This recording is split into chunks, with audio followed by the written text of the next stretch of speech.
Try na lang din, papalis yan. Ayun o, halos di na makita yung karakter o dahil sa SD. Kala nga. Ano pa ba akong hindi ko pa nagagamit.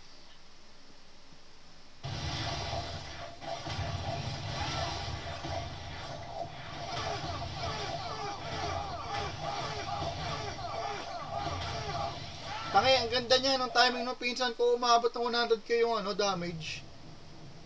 Sa tunnel yun pre, maganda yung tunnel niya, nakuha niya yung tunnel niya.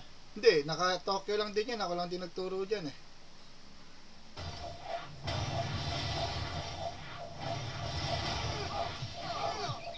Tignan mo yung damage niya, pagka napansin mo, umaabot ng 100, ayun, hutang na sunod-sunod. Umaabot ng 100k yung damage, putek. Eh wala, kanya na yan, gagawa na lang ako bago. Patay.